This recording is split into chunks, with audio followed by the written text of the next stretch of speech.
പാലുകാച്ചിന് കിട്ടിയ ക്ലോക്കും ഗിഫ്റ്റും ഒക്കെ ഭിത്തിയിൽ തൂക്കുന്ന ജോലിയിലായിരുന്നു ചേട്ടൻ. അപ്പോഴാണ് അമ്മയുടെ വക ഒരു അശരീരം ഞാൻ കേട്ടത്. പുള്ളിക്കാരി അമ്പലത്തിൽ പോകാൻ റെഡിയായിട്ട് നിൽക്കുക, ആരെങ്കിലും വരുന്നുവെന്ന്. കർക്കിടകമായിട്ട് ഇതുവരെ ഭഗവാനെ കണ്ടിട്ട് ഒരു പ്രസന്റ് പറഞ്ഞില്ല.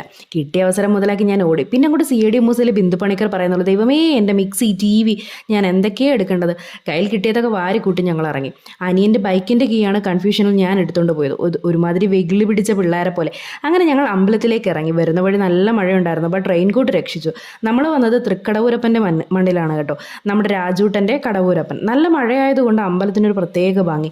അങ്ങനെ അമ്പലമൊക്കെ ചുറ്റി തൊഴുതു. സൂക്ഷിച്ച് നടന്നില്ലെങ്കിൽ തറയെന്ന് വലിച്ചെടുക്കേണ്ടി വരുമെന്ന് അമ്മ ഇടയ്ക്കിടയ്ക്ക് എന്നെ ഓർമ്മിപ്പിച്ചു. ഞാൻ കണ്ടപ്പോൾ ഇനി അല്പം കുളിച്ചിട്ടാവാൻ ബാക്കി കാര്യങ്ങളങ്ങ് തെച്ചു. പിന്നെ ഒരു വട്ടം കുളിക്കുന്ന പാടെ എനിക്കറിയാം, പിന്നെ കുളത്തിലെ കുളി.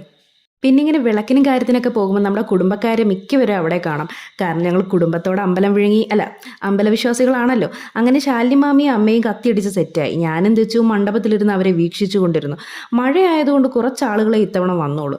കുറച്ച് കളിച്ചും ചിരിച്ചും നടന്നുമൊക്കെ കുഴഞ്ഞിട്ട് ഞാനും തെച്ചുവും വിശപ്പിൻ്റെ ഉൾവിളി കാതോർത്തിരുന്നു. ഇനി എന്ത് ചെയ്യുമെന്ന് ചിന്തിച്ചപ്പോഴാണ് വിളക്കിനെല്ലാവരും തിരിതെളിച്ചു തുടങ്ങിയത്.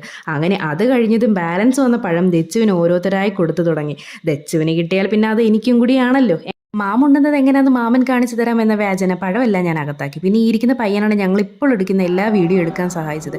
പക്ഷെ പേര് ചോദിക്കാൻ മറന്നു. പിന്നെ അങ്ങോട്ട് പൂജയായി, മന്ത്രങ്ങളായി.